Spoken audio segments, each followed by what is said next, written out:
Hello, and welcome to Soothing Pod Sleep Stories. My name is Arif, and tonight I will be your guide as we take a peaceful, sleepy journey aboard Noah's Ark, as we peacefully float across the flooded world with a caravan of kind creatures. Before we begin this beloved Bible retelling, however, let us take a moment to relax and find peace and comfort in the place that we are in, here and now. Close your eyes and allow your body to sink into whatever comfortable surface you are lying on. Here and now, there are no responsibilities. There is no to-do list. By simply listening to the sound of my voice and embarking on this journey with me, you are already giving your body the rest and relaxation that it deserves. With your eyes closed and your body sinking deeper and deeper into the comfortable surface you are lying on, I'd like you to imagine something for me. You are lying in a meadow in the summertime. The softly swaying grass is humming with the chirp of crickets and the warm, safe buzz of bees. But that is not the only thing humming in the air. The air crackles and settles with humidity. Humidity that is in every long, slow breath you take in to nourish your lungs. Summertime meadows mean rainstorms, and on the horizon, there look to be hints of one making its way toward you. The gray clouds push across the sky like sailboats making their way across a calm sea. You close your eyes, and just as you do, something remarkable begins to happen. Slowly, raindrops cascade down from the sky. But these are not ordinary raindrops. In the places where they touch your soft, exposed skin, they leave little blue dots. You watch down as the blue dots slowly cover your entire chest.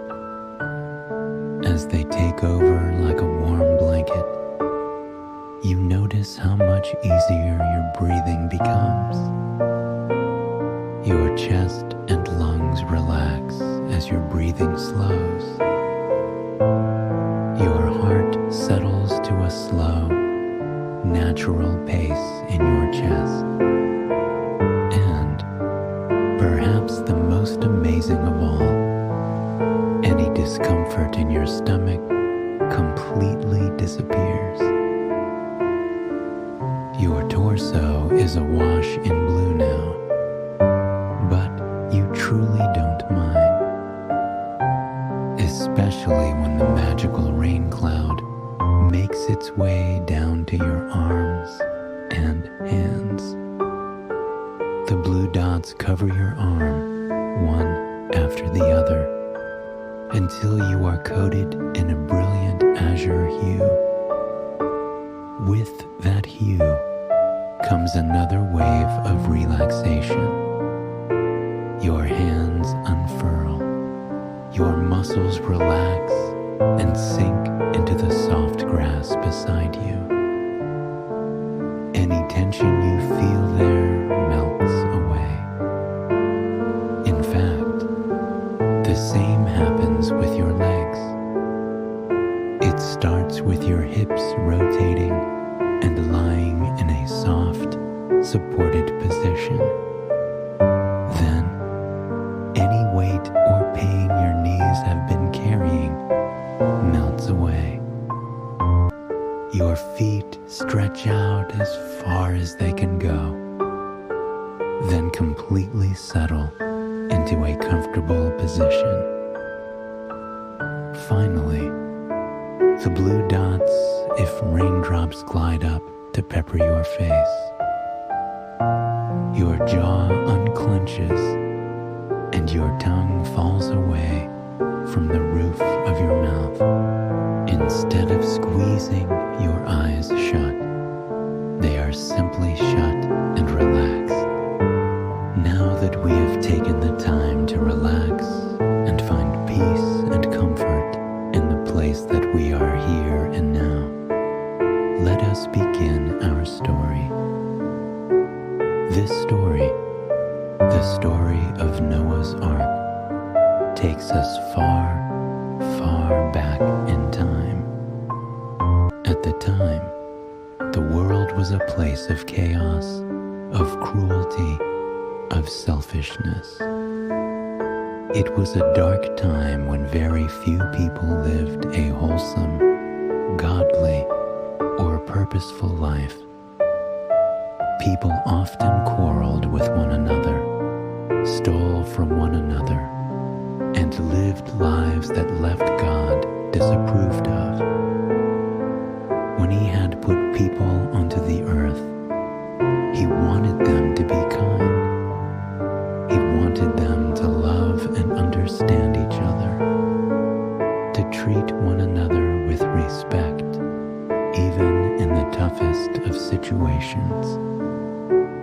He wanted them to gaze upon the beauty of the earth with smiles on their faces, not with disappointment or disapproval. He had given them rolling meadows overfilled with wildflowers, with dense forests that stretched as far as the eye could see, with sparkling seas full of bounty and endless potential. But the people did not seem to appreciate that at all. God felt as if He had guided them incorrectly, as if He had made a mistake. So He decided He must do something about it. Down on earth, a man named Noah lived with his wife, his 3 sons, and their wives. Noah was a kindly man that lived on the outskirts of the village, his home nestled between a meandering river and a meadow flourishing with wildflowers. During the day, he would tend to his flock and spend time with his family. In the afternoons, they would often walk along the peacefully bubbling stream and speak in tones as smooth and warm as honey about the beauty of the landscape and their future. Noah deeply believed in God and respected Him, as did the rest of his family. They spent many hours praying to God and thanking Him for the bounty which He provided them with. As God looked upon the earth, knowing in His heart that it was time to start this journey from scratch, His kind eyes fell upon Noah and his family.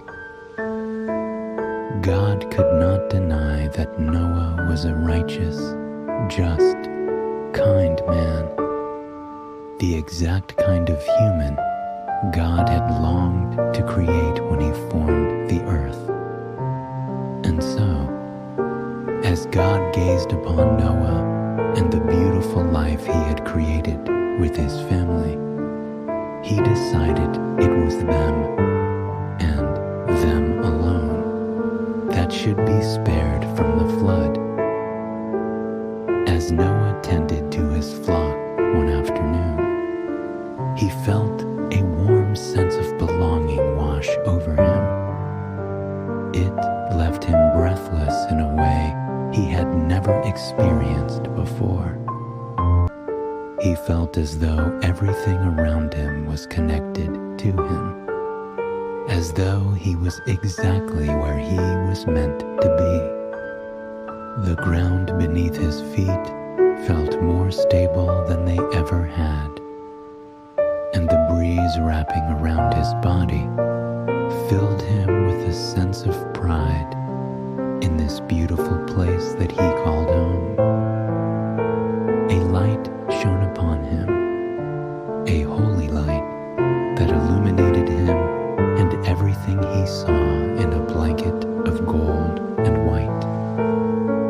His whole body felt at ease as he sank into the grass on his knees, so relaxed he couldn't even bring himself up to his feet. And then, in the kaleidoscope of gold and white, Noah saw a form that he knew instantly, even though he had never seen it. Perhaps it was the feeling the form gave him, the glory that it radiated, rather than the form itself. But regardless, he had no doubt in his mind that he was kneeling before God.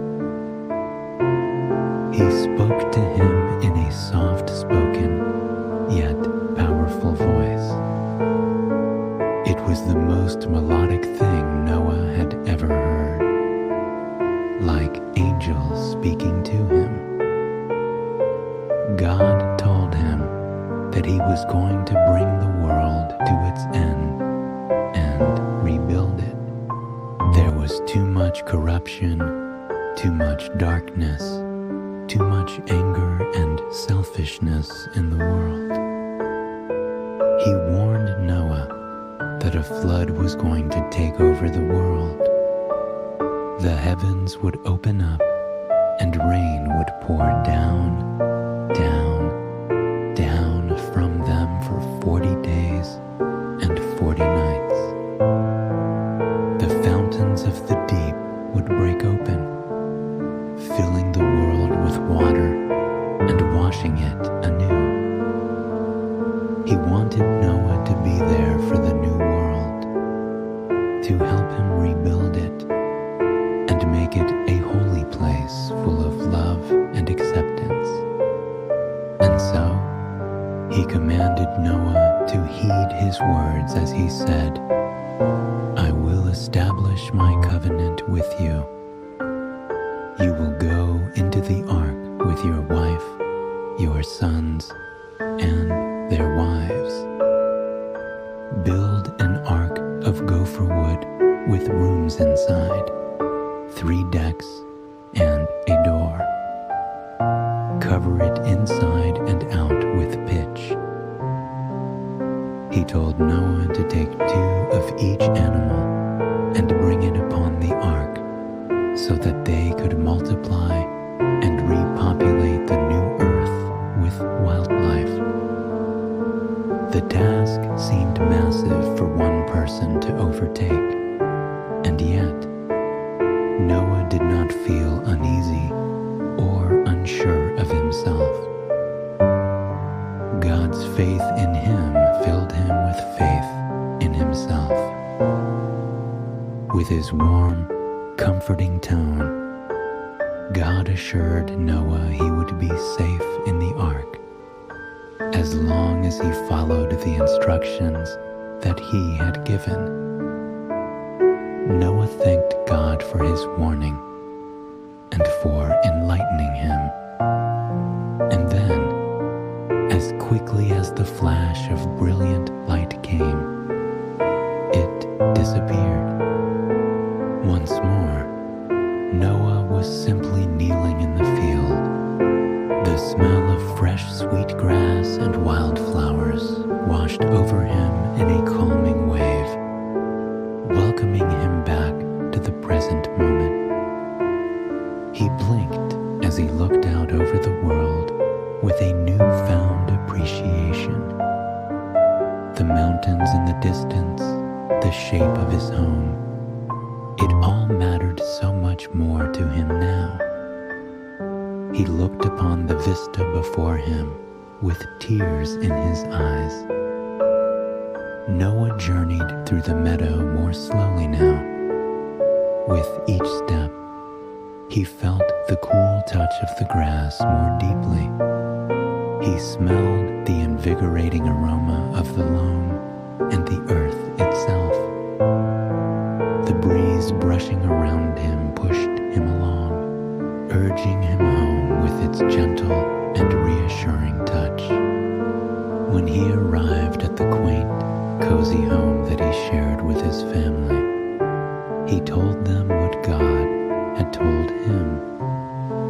He told them of the upcoming flood, of the task that God had given him. His family was surprised by the news, and yet they rallied around him. Noah began working on the ark the very next day. As God had told him to, he began crafting the 3 decks out of gopher wood. The smell of the wood was a calming one, and working with his hands brought him much comfort. The rhythmic chop, chop, chop, chop of his axe, and the brush, brush, brush, brush of him casting sawdust aside became the soundtrack of his day. Overhead, the call of the birds provided a piece of background music that played throughout his journey in this arduous task. His wife and the rest of his family helped him through as he worked on the ark day after day. He split wood and bound the boat together with little rest, so little, in fact, that his family's support meant everything to him. He would eat by the fireside, full, hearty meals that his family had prepared for him. The warmth of their meals and love gave him all he needed to continue on with the task that God had given him. Even in the rain, he would make his way inside the boat. As rain cascaded overhead, pouring over the sides of the nearly finished boat, he would slick the interior floors and walls with pitch as God had intended. The piney, invigorating smell of the pitch mixed with the freshness of the rain. Day after day was spent in this manner, wiping the gopher tree floorboards, chopping lumber, and sitting by the fireside with his family, until at last the time finally came to fill up his ark. Something told him that he would know when he came upon animals that were meant to go on the journey with him. He joined his wife and children on a trip into the woods, hoping to gather as many animals as he possibly could into his ark. From the thick, lush woods, they were able to coax out animals of all kinds: bears, tigers, monkeys, cows, sheep, giraffes.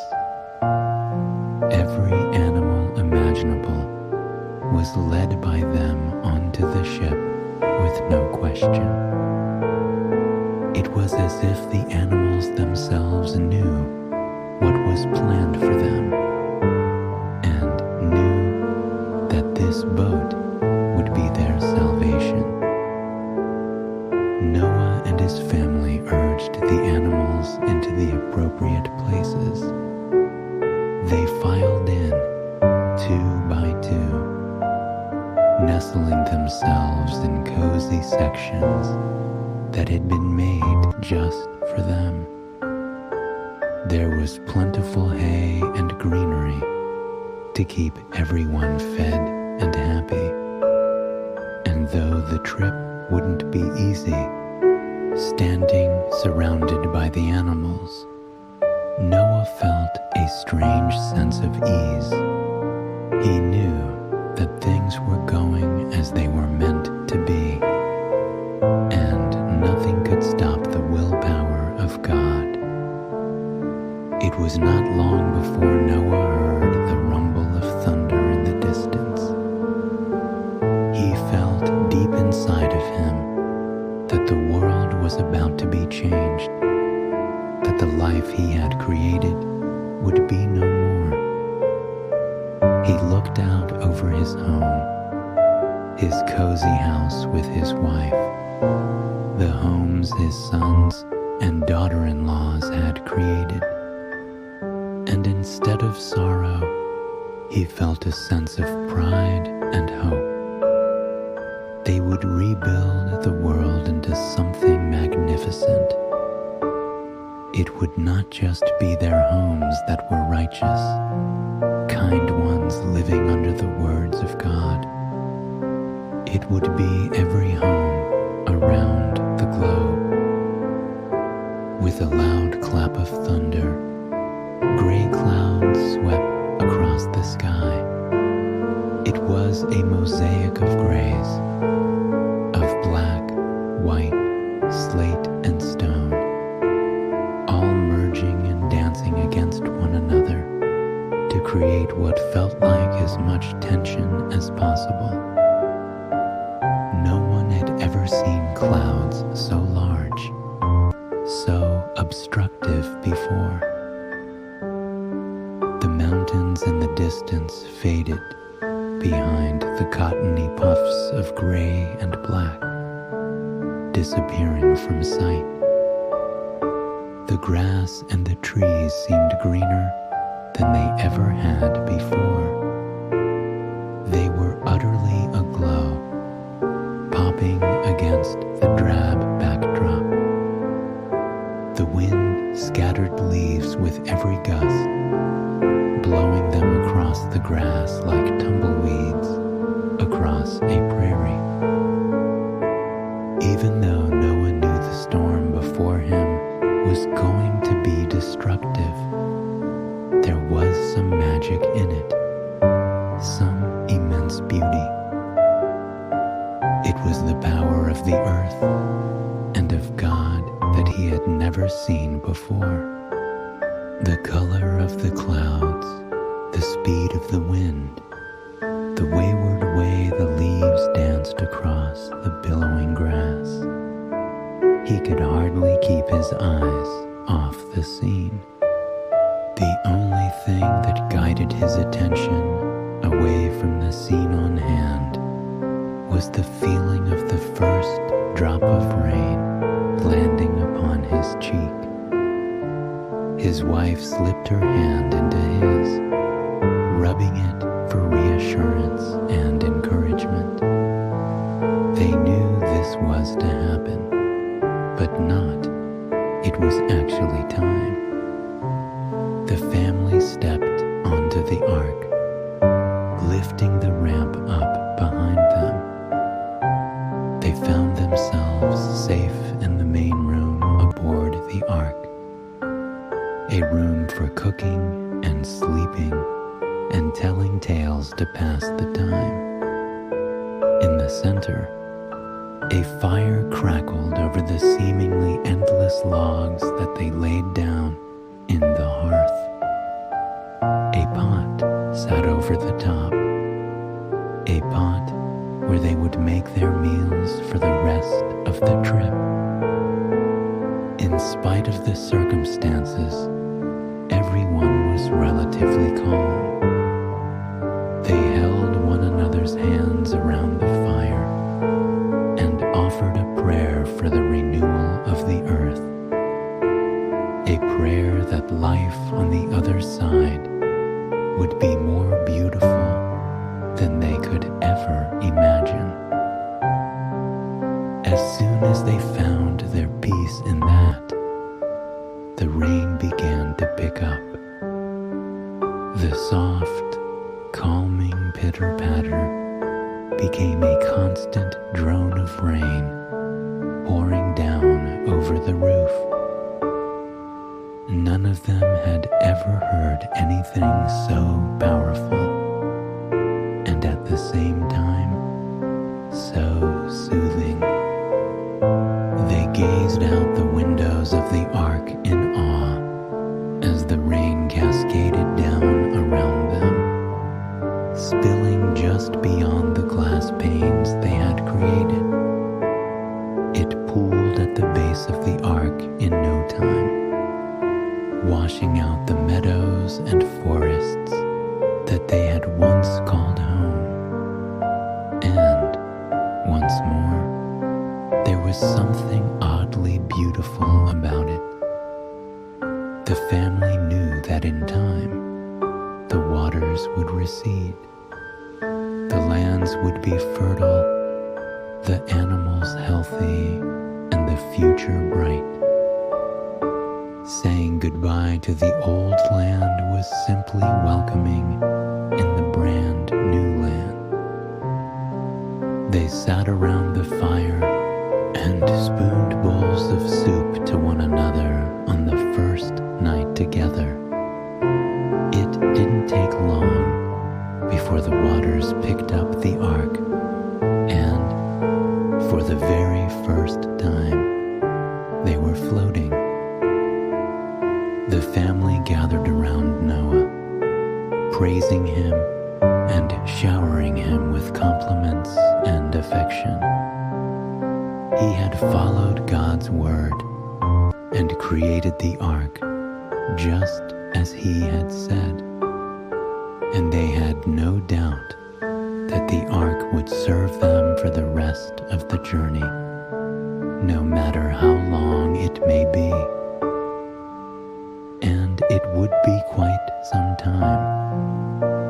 The rain poured from the heavens and sprouted from the earth like fountains for 40 days and 40 nights. The sound of the rain trickling down on the ark became nothing but a drone to Noah and his family. In fact, at times, it made them sleepy and made them even more relaxed. The sound of the water on the wood, of the water sprinkling across the water, of the water on the glass panes, it brought them all comfort. It especially brought them comfort when they were huddled around the fire eating stew with one another. After all, it was one of their favorite things to do together. By the fire, they spent many days and nights telling stories, while Noah's wife often told folk tales and stories about creatures in the woods. Noah told his family stories about the animals aboard the ship. The children clung to every word of Noah and his wife, savoring each story as a bit of sweetness given to them by the heavens. On more than one occasion, Noah exited the warm safety of the family room so that he could feel the rain wash down his face. It made him feel connected to the land that was now miles and miles beneath the water. And though the rain was a constantly churning storm, it didn't make for rough seas. The seas were relatively calm, moving with nothing but a slight push from the winds and the turn of the earth. There were mountains beneath them, mountains that would undoubtedly be hovering high above them as they rebuilt society. Noah spent much time daydreaming about what life would look like after the flood, as did his family. With all that God had done for them, they had no doubt that they would live their lives serving him. They would be kind, thoughtful, and hardworking, and encourage all of their children to do the same and to pass it on to future generations. They would not steal or harm one another or speak ill. They would be respectful at all times, even when the other party was far from it. When Noah wasn't thinking of the future and listening to the rain, he was tending to the flock below deck. The bottom two decks were overflowing with animals and supplies. Thankfully, there were plenty of each to balance each other out. Despite the circumstances aboard the boat, the animals were largely happy. Even animals such as tigers and bears seemed to light up at the sight of Noah, of the man who had saved them and brought them aboard the ark to keep out of the chaos in the world beyond. Often, the tigers would nuzzle their noses against Noah, purring as he approached them.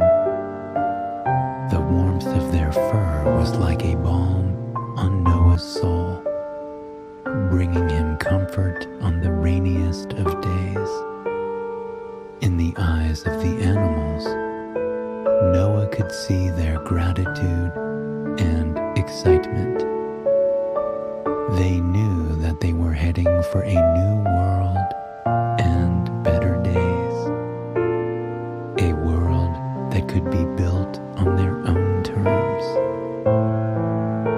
Noah's family journeyed down to see the animals often.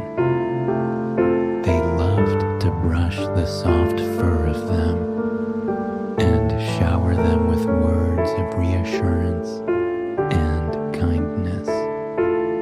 They had never felt more connected to the world and themselves as humans before, which was a strange feeling floating upon the ship. At night, the family would gather around the crackling fire. Beneath them, they could hear the sound of the animals curling up in their beds. Making rounds in the soft hay Noah laid down daily for them. At the end of the 40 days and 40 nights, the sun shone upon the deck for the very first time. Noah and his family stood out in the sunshine, feeling the warmth of it on their skin. It was their first sign that the destruction was reaching its end, and that soon the new beginning would be upon them. For the next 110 days, the floodwaters remained on the earth. Noah and his family sailed, appreciating each day more than the last. They had grown much closer throughout their journey, and no matter where they landed, they had comfort in knowing that they had each other and God on their side. Early one morning, as the family slept, they were awakened by a dull thud that rang through the ship. Noah and his wife were the first to rise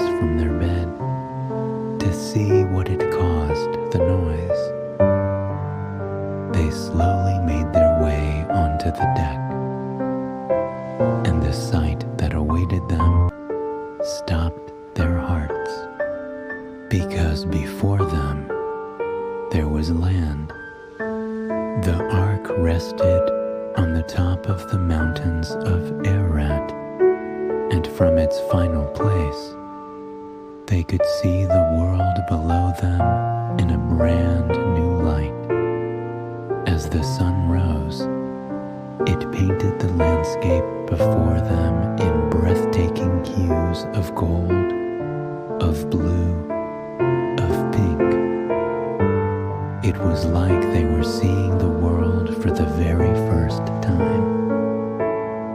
Every crest of a mountain, every valley, every river was the most beautiful thing they had ever seen. Noah and his family opened the doors of the ark, releasing the animals that had been in their care for 150 days. The animals all gave Noah a look over their shoulder, a glance of appreciation, a small thank you. They were embarking on brand new lives in a brand new world, just as Noah and his family were. Slowly, Noah and his family made their way down the mountains of Ararat to find a new home for themselves. They had great hope within them, more than enough to share with the people that would follow them. The feeling of the grass brushing against their feet was otherworldly. The dewdrops that rolled off of the evergreen stands felt entirely different from the rain they had been dwelling in for so long. This was water of hope, of promise, of a new day. Noah built an altar for God and burnt offerings for him, thanking him for saving his family and himself. God smiled upon Noah and told Noah he had done well. He swore to him that he would never damage the earth again. There would not be another flood. There would be no starting over from scratch. Noah and his family were truly ushering in a new world. Noah knelt before God and thanked him. And just like that, God faded from sight before him. It was then that life truly began for the family. They were fruitful and multiplied, having children and grandchildren to fill the earth with love and happiness. They were kind to the land and the animals within it, always working to ensure it was being properly cared for. And every day, they remembered the flood that had brought them to this place. They lived their lives fully with the utmost appreciation. Every day, they gazed around the land that God had given them in wonder. They felt deeply blessed that they were able to live such beautiful, fulfilling lives. I hope you have enjoyed this sleep story and that it has brought you a night of peaceful rest and relaxation. Please join me again tomorrow night for another sleep story.